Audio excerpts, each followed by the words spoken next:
assalamualaikum warahmatullahi wabarakatuh. Berjumpa lagi dengan saya, Aib Ginanjar Ismail, selaku pendiri dari propertipontianak.co.id.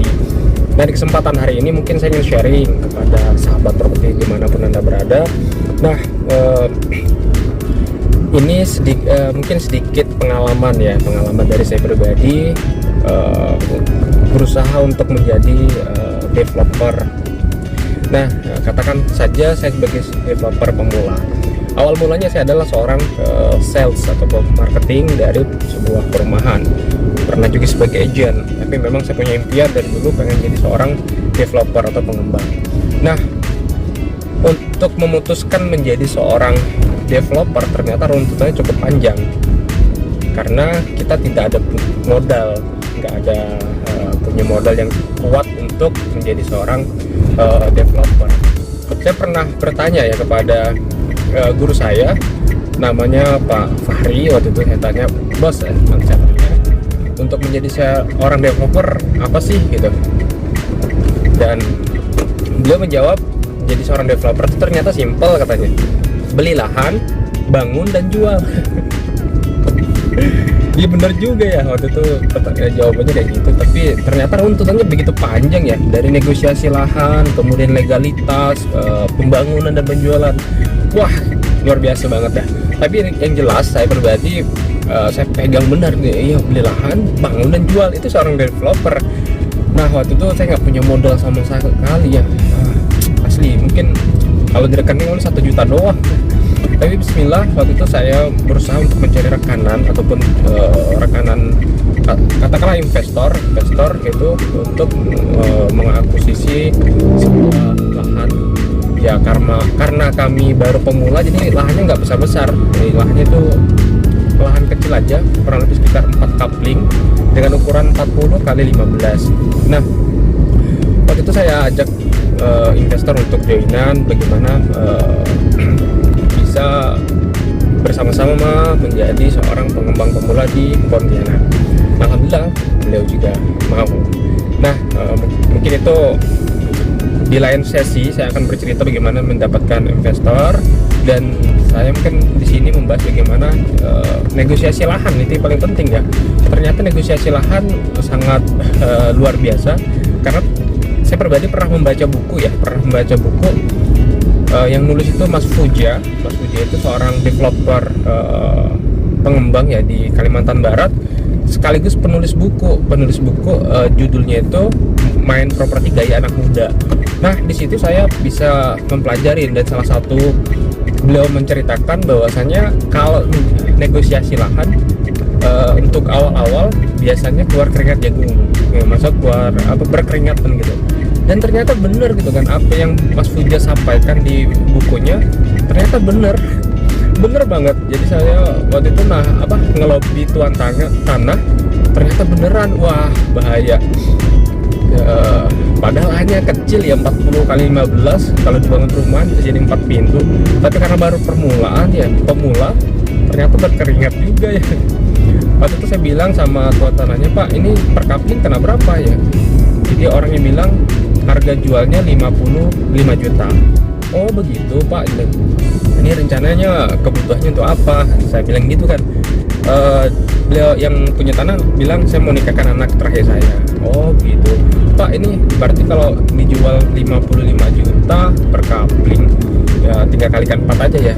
Oh gitu Pak, boleh nggak Pak saya nawar? Saya bilang kayak gitu.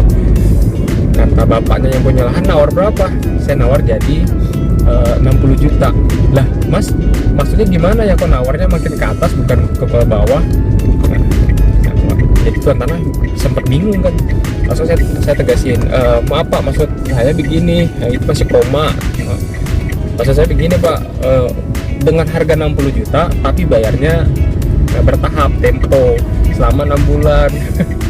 Masya Allah. Dan ternyata alhamdulillah, oh begitu. Ya sudah, kalau misalnya memang ada serius mau, ya saya sedia, ya Pak, saya setuju aja. Cuman katanya perjanjiannya di notaris. Saya bilang oke, siap Pak, kalau seperti itu, kalau memang Bapak mau, ya udah kita jalankan. Saya juga bilang sama yang punya lahan, Pak, Kalau misalnya Bapak memberikan lahan ini ke saya, berarti Bapak sudah membantu saya menjadi seorang developer pemula nih untuk di Pontianak atau Kalimantan Barat. Oh gitu, yaudah. Jadi sering berjalannya waktu, akhirnya dengan diskusi seperti itu, alhamdulillah bisa semuanya. Itu baru di negosiasi lahan. Jadi setelah saya membeli lahan, transaksi karena saya punya investor, ya kami keluarkan dana 60 jutanya di depan notaris, kemudian bayar satuan tanah, habis itu kita langsung jual udah. Jadi kita bayar tukang desain arsitek untuk menggambarkan 3D dan gambar kerjanya, habis itu kami jualan. Dan alhamdulillah ternyata sebelum kami mancang fondasi sudah ada yang beli. Oh gitu ya, alhamdulillah ya. Booking dulu sih 5 juta. Dalam waktu kemudian dia tes tempo, dia tidak melalui kredit. Masya Allah, alhamdulillah. Dan ternyata sesuai dengan target kami, 4 pintu selesai dalam waktu kurang lebih 1 bulan. Alhamdulillah, dengan 2 cash dan 2 KPR. Nah, disitulah saya banyak belajar mengenai bagaimana melobi lahan, itu yang paling penting. Kemudian kedua, memanage tukang di lapangan. Wah, itu kompleks banget ya, maunya spek yang sesuai dengan kita inginkan, karena kan kami developer pemula. Jadi intinya ya semua saya nikmatin dengan senang hati karena ini adalah sebuah proses pembelajaran yang cukup menarik. Nah, di sini luar biasa ya, ini sedikit pengalaman saya. Semoga ini bisa menjadi kisah inspirasi dan menginspirasi kepada sahabat-sahabat semuanya untuk menjadi seorang developer pemula. Jangan main langsung kawasan, tapi ya mulai dari 1-2 pintu udah gak jadi apa-apa. Itu udah suatu langkah yang luar biasa. Nanti ada saatnya, ada masanya ketika kita menjadi seorang developer yang besar. Tentu itu diiringi dengan skill, kemudian di ilmu, relasi, mungkin tambah lagi dengan modal. Nah, mungkin itu adalah sesuatu yang saya bisa ceritakan kepada sahabat properti semuanya. Itu lahan yang pertama.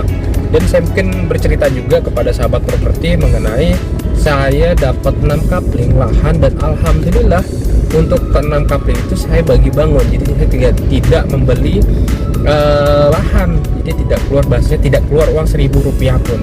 Namun ternyata ya karena saya bangunnya di kawasan komplek perumahan Permata Kalimas 2, terus tidak lama kemudian ada tuan tanah yang datang dan awal mulanya menawarkan ingin menjual secara cash ya, tapi ternyata saya lobby dengan penawaran. Misalnya waktu itu mereka menjual 2 kapling itu kan totalnya 6 kapling itu 3 orang yang pemilik.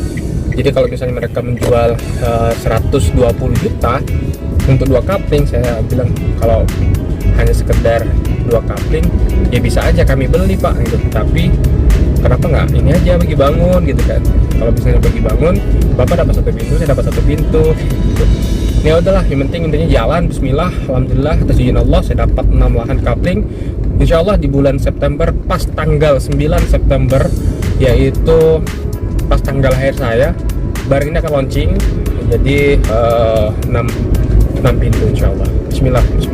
Mungkin hanya ini dapat saya sharing kepada sahabat semuanya.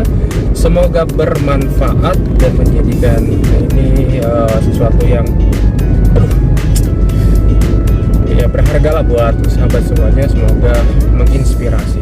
Terima kasih. Assalamualaikum warahmatullahi wabarakatuh.